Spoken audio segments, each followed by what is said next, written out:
تاجیکستان سری هر سنگی تو بر من وطن است. برگ هر بوته خاری تو برایم چمن است. لحظه نیکم اگر درس تو از بر کردم. ذره خوبم اگر حسن تو میراث من است.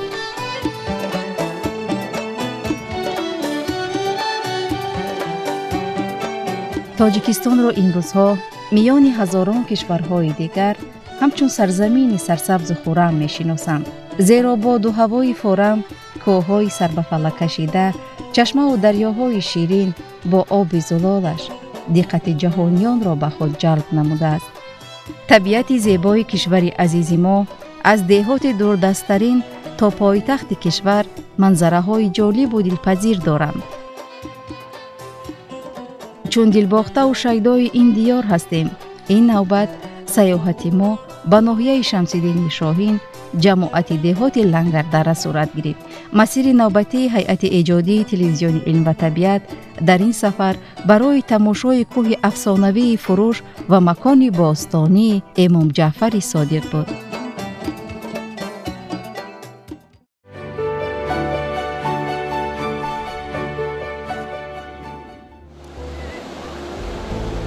ما شبانگه به ده وغلی رسیدیم که تاریکی همه جا را فرا گرفته بود. راننده‌ای که ما را به ده آورد گفت که راه نقلیات در ساحل دریا به آخر می رسد و شما توسط کپروک لرزانک به آن طرفی ساحل گذشته به ده وغلیل وارد می گردید. در شب صدای پرشور دریای نایاب، میدان فراخ، شمال سرد دریا شواس می زدند. اندک وهم‌انگیز هم بود. تنها از طرف دیگری ساحل چراغک نمودار بود. این ماهنگار بود که در آن طرف کپروک لرزانک در دست چراغک ما را انتظار بود. ماهنگار کارمند جماعت ده لنگردره و من بعد راه بلد سفر کاری ما گشت. راه ده از پل لرزانک خیلی دور بود. ماهنگار در این شب تاریک تنها با یک چراغک انتظار ما بود. برای ناترسیش در این نیمه شب که مسافه ده از اینجا خیلی دور بود آفرینش خواندیم. او در جواب گفت که ما عادت کردیم. در این مکان درندگان و پرندگان ما را میشناسند. وقتی که روزانه منظره این پل لرزانک را دیدیم خیلی متاثر گشتیم. ماهنگار گفت که هر سال اگر دریای نایاب کم باشد راه نقلیاتی می شود، ولی آب زیاد باشد بغیر از نقلیات بارکش از آب دیگر نمودی نقلیات ها گذشته نمی توانند. و یگانه مشکلی این باشندگان ده وغلیل نیز محض از نداشتن پول کلان بود. مردم توسط نقلیات سبکرو به نزد دریا از ده بار و پود خود را آورده به ساحل دریاچه فرآورده توسط کپروک برداشته می گذراندند و از طرف دیگری ساحل نقلیات کرایه نموده راه خود را دوام می دادند. دریا نه چندان کلان است. ساختن یک پل ماشین گذر برای بهتر نمودن رفت و آمد مردم نمی رسد. مسئولین را می باید که سر این مسئله اندیشه رانند. زیرا این یک مسئله خیلی مشکل این ده به حساب می رود و راهگیران نیز در نبودن راه در این مکان ها خیلی گران است. چون این گوشه دیار که در یک مکان خیلی زیبا جای دارد شاید در آینده تماشاگاه هزاران مهمانان و سیاحان گردد.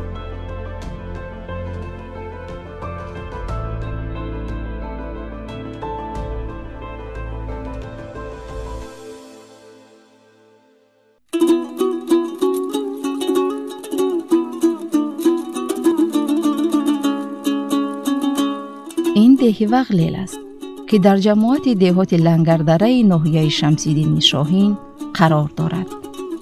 ده وغلیل یکی از کهن‌ترین ده این مکان به شمار می رود. طبیعت دلنشین و هوای تازه افسونکارش مکان تماشاست. صبح دلانگیز ده وغلیل چنین آغاز می گردد.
табиати деҳи вағлел дар ҳақиқат зебо аст.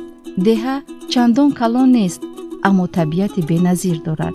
соҳаҳои асосии хоҷагӣ боғдорӣ ва сабзавоткорӣ аст. заминҳо аз дарёи ноёб ва чашмаҳо обёрӣ мешаванд. ҷамоати деҳоти лангардара 24 деҳаро дар бар мегирад, ки деҳаҳои лангар, бақодара, валиҷон, вағлел, деҳи ғринг, деҳбаланд, деҳи қалич, деҳи файдиён, зарбуз, кавлуч, кулако, деҳи кунгура, қаландарон, деҳи нишорак, лангари алишоҳ, ново, сурхаи гарданга, товасанг, деҳи ҳамбел, ҳавза, ҳазрати эмом, оҳангарон, ҳели говара ва деҳи яхшо мебошад. номҳои бисёр аҷиб ва ғайриоддианд. аслан лаҳҷаи мардуми деҳаҳои дурдаст ба хусус кӯҳистон хеле ширин аст. маънои калимаи вағлел ба гуфти сокинони маҳаллӣ боғу чаманзор буда, деҳаи мазкур бинобар хушобу ҳаво ва сердолу дарахт буданаш вағлел номгузорӣ шудааст. ами ба калимаи суғдӣ азбаски аз даҳбил Самарқанд будаган бисёри қишлоқҳо калимаи суғдӣ рост ай. мисол мегӯем сангунил, санги кабуд ё ки ҷирк, деҳае ки дар ости даштим аст, ҷои яке ягёра намоён гуфтани гап. ҳамин вағлел вақте дар фарҳанг ҳама қакофтем наёфтем, мумкин ки наёфтани мо як асос дорад ки бо мурури гузаштани вақт ягон ҳарфа мепартоянд, чӣ мекунанд, номи қишлоқ тағйир биёва. бозе хай дар ҳуҷҷати вағлел навиштагӣ як олим дорем дар шаҳри Душанбе, Мисриён. ҳамон мегӯфт ки дар кадом китоби ёфтагӣ номи боғзор, тогзор ё ба ҳисоби гулистон хеле маънош ҳам хеле худам лекин дар фарҳанг наёфтам. мумкин ягон калима иваз, ягон ҳарф иваз шудагӣ боша ба мурури вақт. лекин ҳамин ҳақиқат ба ҳақиқат наздиканд. вақте ки аз суғд меоянд, аз даҳби Самарқанд ин тараф меоянд, омадан ҳамун номҳои мумкин ватанҳои ҳамун бобоишу бошанд, номҳоро гузоштанд. хеле ҳақиқи ягон асоси илмӣ барое ки нахондам, лекин фақат ривоятҳо аз ҳамун бобокалонҳо шунавидагием. як маълима донишгоҳи миллии Тоҷикистон маълим кор мекард, гузашташид намдишамезе. аммо гуфт ки вағлел ном дорау, ҳамин вағлел маънош боғбунёд гуфт дар ҳамун китоб ҳаст, хеле маънош ҳам хеле даста. ин ба кадом забон ай? нам вағлел. ин маъноша намедоне ки мега мазмунш ҳам боғбунёд. ҳамин туторо 750 сол пеш шундодагӣ будастанд, шунондан. ира ки шундааст, ҳеҷ кас исбот карда наметавона. то намин сечор қишлоқа тут ай, дига болош нест ай. то ҳазрат эмом тут нест ай. яъни поинош ай. сокинону бошандагони деҳа асоси рӯзгорашон чорводориву боғроғдорӣ, истифодаи самараноки заминҳои назди ҳавлигӣ ва кишти картошка, лӯбиёву ҷуворимакка, сирбиёзу помидору бодиринг, кабудиву пиёз ва умуман ҳама намуди маҳсулоти мавҷударо мекоранду ҳосили фаровон ба даст меоранд. як чизро дар ин ҷо эҳсос намудем ки дар ҳақиқат заминҳо хеле серҳосиланд ва ба ягон намуди дороҳои изофагӣ ҳоҷат надоранд. дарахтони туту чормағз таърихи чанд асра доранд. ин хеле дарахткори, ин хеле боғдорӣ набуд. ҳаргиз туту ҳамун кам 5-10 таи тут доштанд, ҳамун кам беш 15-20 хоҷагӣ дошт тамом. ҳамин тут кам буд, ангур набуд. ҳамунш ҳам худои кам буд, 1-2 та буд. баъдан анами соли 90 ин боғдориву ин киштгорӣ тамом мечи обод шид. ободӣ ба дараҷаи олӣ шид. бисёр хуб шид. дарахтҳои тути ҳамин деҳа таърихи зиёдаи 400-500 сол умр доранд. асоси зиндагии ҳамин мардум дар даврои пеш аз муҳоҷират солҳои 56 пеши ӯ асосаш ҳамин тути чормағз будааст. аз тут маҳсулотҳои бисёр тайёр кардан мумкин аст. тутпис, тути қоқ. мо дар ҳамун солҳои 90 то 2000 асоси зиндагимо азбаски гандум оркам буд, дар ҳамин деҳа зиндагимо асосаш ҳамин тут, чормағз, тутпис ҳамиҳо буданд. баъд фоиданокишам бениҳоят бисёр аст. ҳамин калонсолҳои мо мегуфтанд ки оилаи вазмин ҳамин 300-400 кило гандум با همراهی همین توتپیس زندگی زمستونش هم میبرده بوده است. به این درجه را همین خیلی بوده است که همین کوهستان بیشتر به همین توت و چهارمغز توجه بسیار کلان داشته بوده استند. یک خاصیت. بعد شیرینی راست گپ، شخصا من همچون با زنبورکار هم هستم، ممکن در بعضی حالتها از اصلا فایده‌ناکی زیاد باشه. همو محصولاتایی که از شیرینی جدا میشن او را با بعضی آدم‌ها در پوش میگیرن، برای هم گرمکاری میکنن، برای روماتیسم. خیلی خلاصه که هم چیزای خصوصیت‌های شفابخشیش، هم برای عوض کردن جای گندم ارد. ای توتی که حوض پیدن بیشتر شیرینی تور میکنه. شیرینی به درجه اعلا عموما فایده‌ناکیش بسیار است. خیلی هست با توتی بدونه، خیلی درجه اول توتای بدونش این سال با فیرم ها گرفتن کمترک درختای نونیهالند. خیلی درختایی که زیاده 400-500 سال عمر دارن، حاصلاتش حوض بسیار زیاد، حوض هم خوب است. چنانه که مردان پیری دهه، پیرانی برنادی و ساکنان دهه وغلیل قای کردند، درختان توتی این دهه تاریخ عصر را دارند. زیرا پهنایی این درخت، تنه این درختان قریب به 2.5-3 متر می رسد و حاصل خیلی فراوان دارند. در اینجا درختان توتی خسکی، شاه توت، توتی بدانه و دیگر نمود توت‌ها را زیاد می‌کارند. در این باغزار نه تنها توت‌های کلانسال، اینچنین تنه‌های چهارمغز قدیما رو نیز دیدن ممکن است. ولی از همه اساسیش می‌دانید بیننده‌های گرامی، چهچه بلبلان غزلخوان آنچنان به کس راحت می‌بخشد که سر هر یک شاخچه این درختان بلبل با تمام صنعتش نغمه سرایی می‌کند و کس در این طبیعت راحت می‌کند.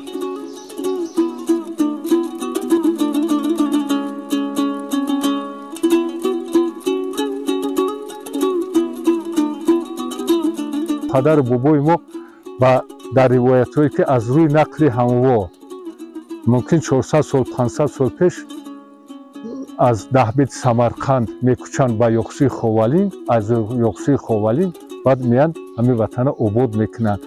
فکر میکنم که همین ممکن دستنیه‌های همون بابا کلونای ما همون 400 500 سال پیش بودند. طبیعت زیبای این دهه بسا زیبا و دلنشین بوده. برآمدن آفتاب و چراگاه رفتن بوز گوسفندان دهه، چهچه بلبلان غزلخوان دل را لبریز فرح می نماید. دهه مثل افسانه های زیبا به نظر می نمود که زمان بیبی هم می گفت بود نبود در یک زمان، در یک مکان، در یک ده پوری کوهستان مردمان زندگی می کردند. درختانشان پر از میوه، شاخسارانشان پر از چهچه بلبل، باغ‌هایشان پر از سنبل و کولی‌هایشان پر از آب و گندم بود. عجب دوره بهترین بود شنیدن این افسانه ها.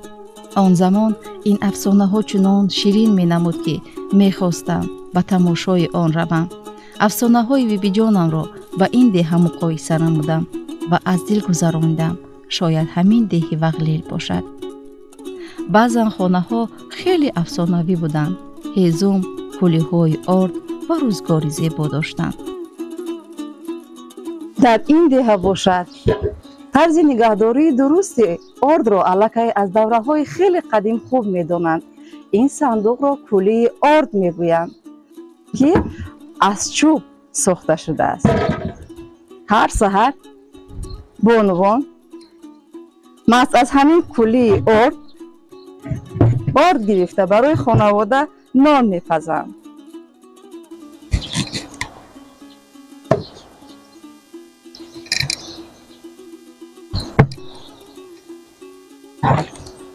این آرد از گندمی محلی بوده در آسیاب سنگی آرد کرده می شود و بانوان از آن نان و کلچه چپاتی پخته برای خانواده تیار می کنند. خیلی که دائما مادران ما بخصوص کمپیرکان در دهه دعا می دهند الهی سال سرحاصل باشد، گندم فراوان باشد و کولی ها پر از آرد باشد. انا همین چیز، انا همان کولی هست که برکت اساسی مردم ده به حساب می رود و از پر بودن همین کولی سیر و پر بودن اویله را نشان می‌دهد که از اول بهار ساکنان یعنی مردم دهقان برای پر کردن آن همین کوله آرد زحمت و مهنت‌های خیلی زیاد می‌کنند و شکم سیر مردم هم محض از آن همین کوله آرد سرچشمه می‌گیرد. توت در این مکان‌ها یگانه محصولات به حساب می‌رود که درآمد بودجه عائله‌ها را پوره می‌گرداند، زیرا محصولات‌هایی که از آن به دست می‌آورند تمام زمستان برای عائله و فروش ذخیره می‌نمایند. گیلاس و آلوچه، چهارمغز و سیب، ناک حاصل فراوان دارد و حاصل خوبی انگور نیز به نظر می‌رسید. قریب که همه محصولات‌ها را توسط مهنت و زحمت به دست می‌آورند و پروای بازار ندارند.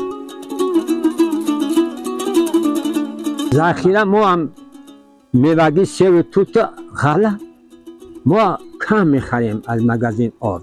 کچکه نمیخریم، بلوبین نمیخریم، پیاز نمیخریم. تنها میگم که ما شوکا میخریم، خیلی روغن.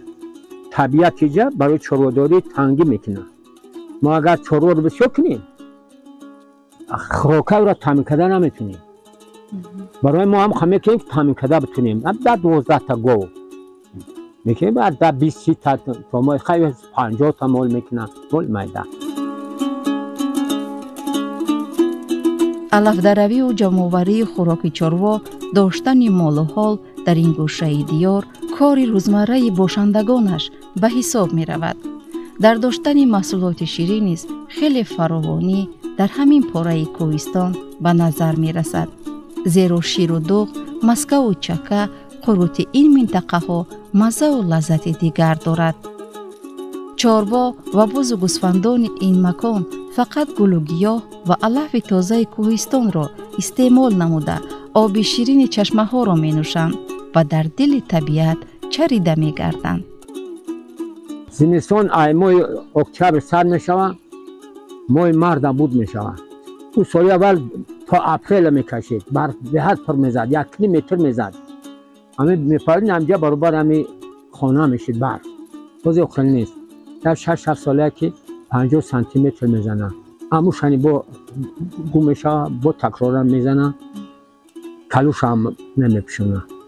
خیلی هم خیلی بازی با دوا تغییر یافته است. جهان در تغییر یافته. بابا دیها در دل طبیعت جای گیره. کدام حیوانو را در طول عمر مبارکتون در همینجا دیدین؟ تا حاضر کدام حیوانو درندگان هستند؟ الان اینجا فقط گرگ خوک، گرگ تا حال هست؟ هست.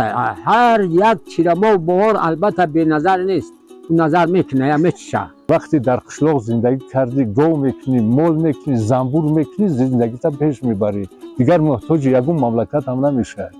گیلاس، آلوبالو، آلیچه، چهارمغز، توت، اون چیزی که در منطقه تدش میشه، از بس منطقه حرارت تمام دنیا 1 راز بالا رفتگه خیرما نمیشه. در این منطقه ما خیرما میشه. از اون جمله 3-4 تنه خیرما داریم.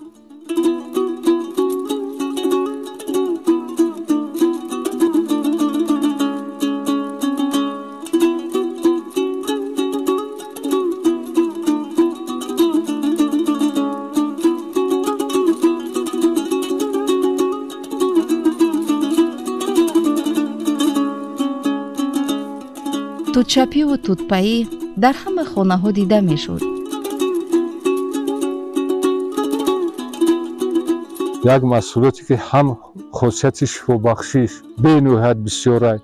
توتپیست ایرا گفتم در دوره همین گرسنگی و بی‌آردی، دوره یا بابایی یا 10 ساله که از سال 90 تا 95 96 مثال حسابی خوراک تنقیص میکشه. اساس زندگی ما اینمی توت تلقون بود. اساس زندگی ما حاضر چی داریم؟ به زبان تاجیکی اوغرق میگیم یا که حساب دستی گفتن ممکن. همین توت قاق میکنیم، بعد اوغرق دمیریم میچکن، بعد الگ میکنی میدهش میگیری و کتش با قاق میکنی از سر نو چاکدان دا میگیرن، با افتاد دا میگیرن، قاق می شمال میتن، قاق میکنن، بعد میشود تلقون توت. خیلی با منجاش با استفاده برای حیوانات دا манҷае ки аз ширинӣ тайёр мешава, манҷае ки ай мемона, ҳамчун тариқи бо барои ҳайвоно хонагӣ истифода. Хулоса ягон чизе ки ба партои надора, ҳамаи маҳсулоташ то охира ба зиндагӣ фоидаоваранд, ҳамаш. дил аз тамошои ин деҳи зебову афсонавӣ канданӣ надорад, вале мо ба сӯи деҳи дигари ин ҷамоати Лангардара, деҳи Эмом Ҷаъфари Содиқ раҳсипор гаштем.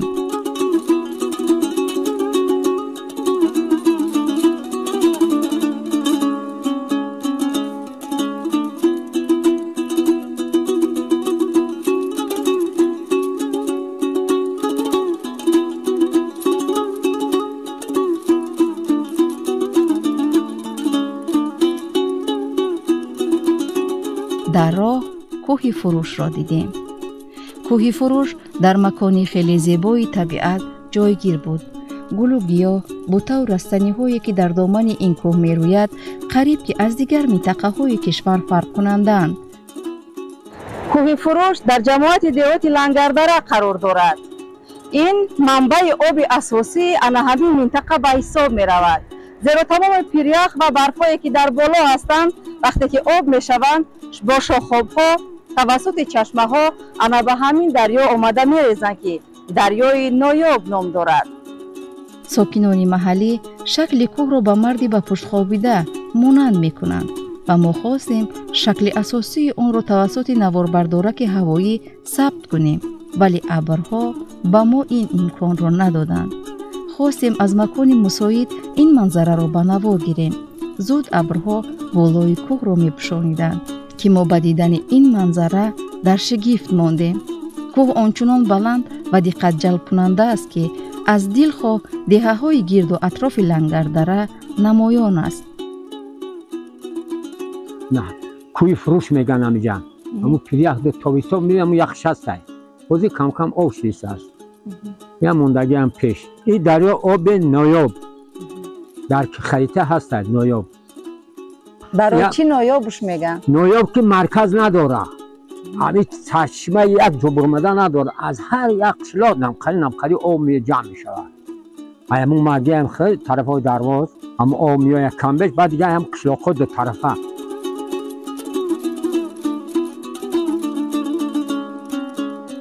роҳ то деҳи Эмом Ҷаъфари Содиқ басо мушкилу ноҳамвор буд. қариб ки гӯям роҳи дуруст нест, хато намекунем. зеро ҳар сол бо боридани боронҳо ва офатҳои табиӣ ин роҳро сел ба пуррагӣ шуста мебарад ва аз навсозии роҳҳо қариб дар як сол чанд маротиба аз нав мегардад.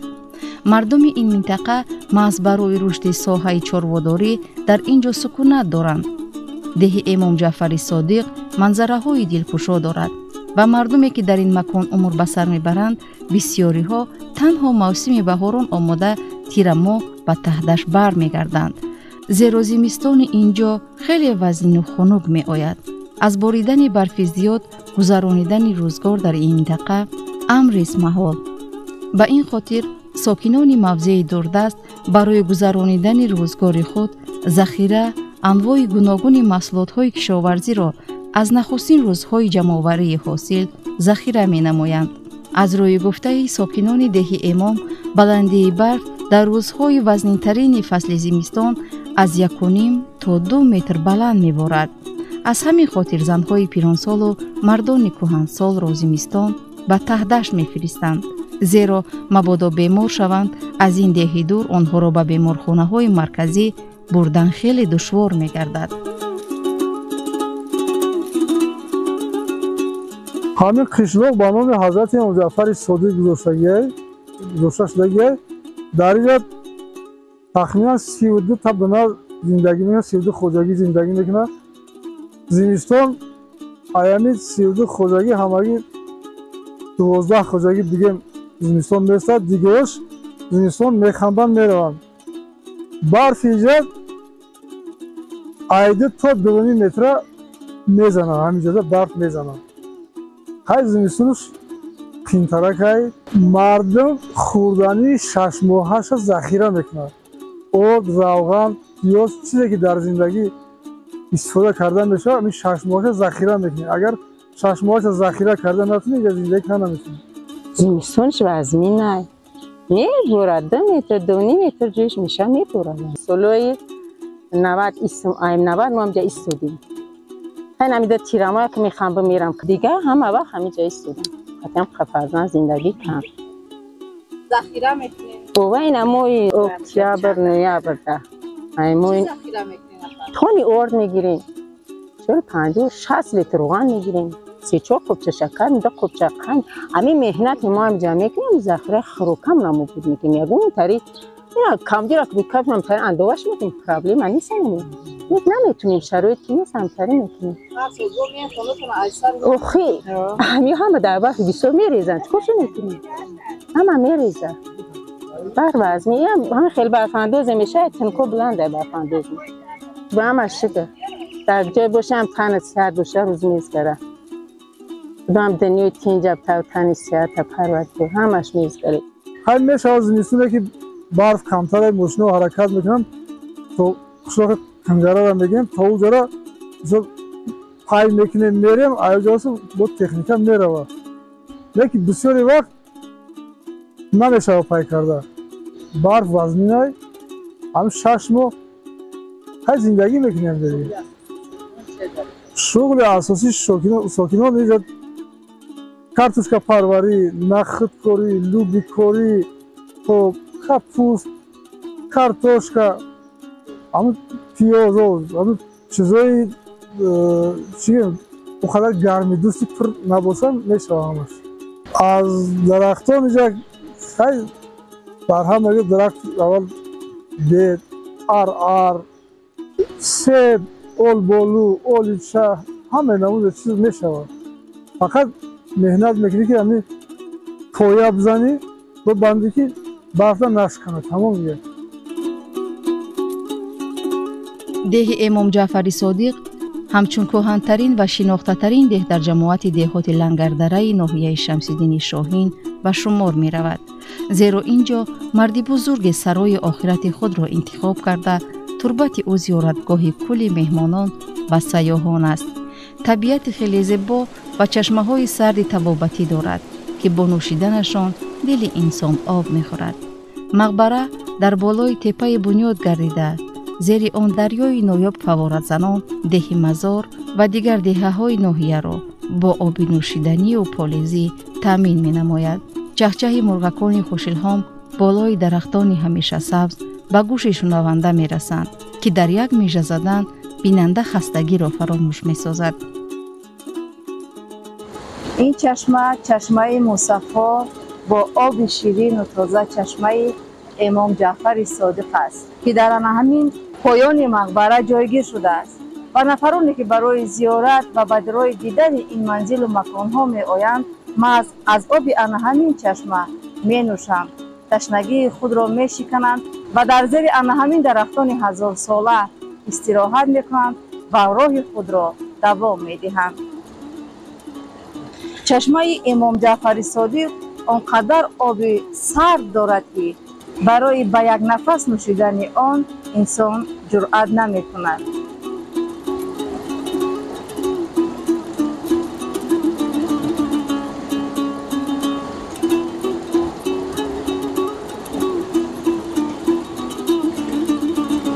ин об хеле сард аст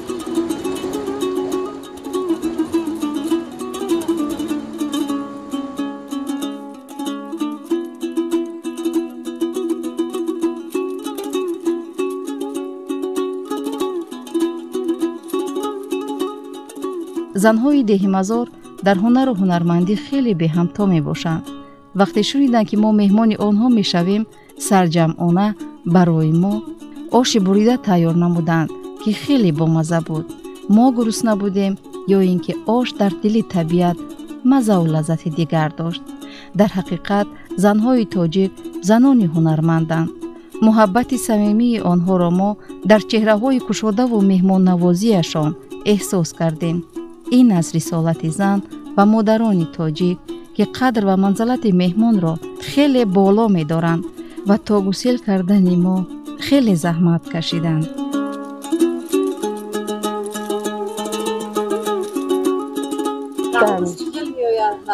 نوروز ما بگیم میخندیم برایم خواهم میکنی دیگه نوروزی در مای دیر میکنیم چکو کنیم برد بسیار راه نیست خیلی قشلوغداری نباشه با کی میکنیم در نوروزی چکو میکنیم دلده میکنیم کوچی میکنیم چیزی که می افشه و می زندگی ده میکنن خیلی میورن سمنک پیش همه میوریم سمنک نوروزی را میکنیم کرتو میکنن و زن و مردی میان میخرن میرن رفت دوی خیشته بریم کشیه ایجا خیلی امی جمع نغزه رحم دورتره گنی خیلی بین خیشته بود دیگه نیست بازی همه رفته که من موندم امیجا همش میرون امی ادامه سین سول میدن سین سول همش از گذشت و خنر میشه دیگه نمیتونن استوده در اینجا مقبره امام جعفر صادق بروی آن دهه امام جعفر صادق است که این زمان مردم کار و زندگی میکنند و بعدا از آن در بالا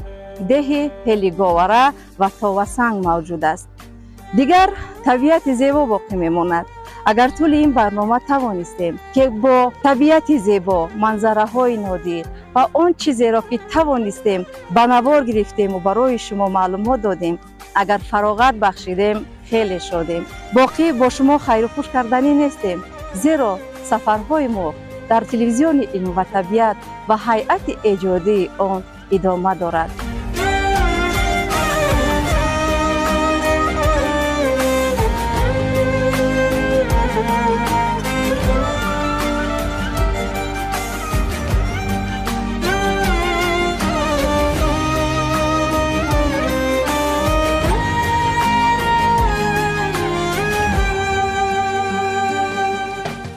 راستی بیننده عزیز، تماشای این گوشه دیار افسانوی خیلی خاطرمند و فرح بخش بود. آن خاطراتی که از این مکان برداشتیم همتا ندارد.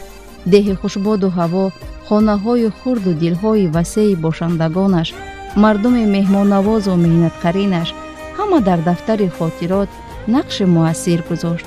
این مکان دیار طلوع آفتاب است و گویا هر صبح خورشید محض از پشت همین قله ها طلوع کرده عالم را با نورهای خیرخواهانه‌اش منور می سازد.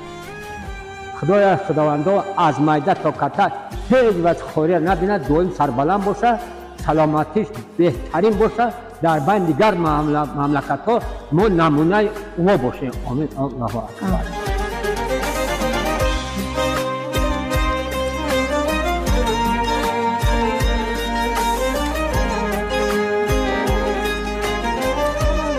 ای وطن، ای تاجیکستان عزیز آفتابی من، با کدام سخن، با کدام قلم و با کدام محبت ترنم زیباییت را به گوش عالمیان برسانم تا بدانند که ما زاده سرزمین نازنین، مردم آزاده روزگار و از خاک مهر بنیاد تاجیکستان هستیم.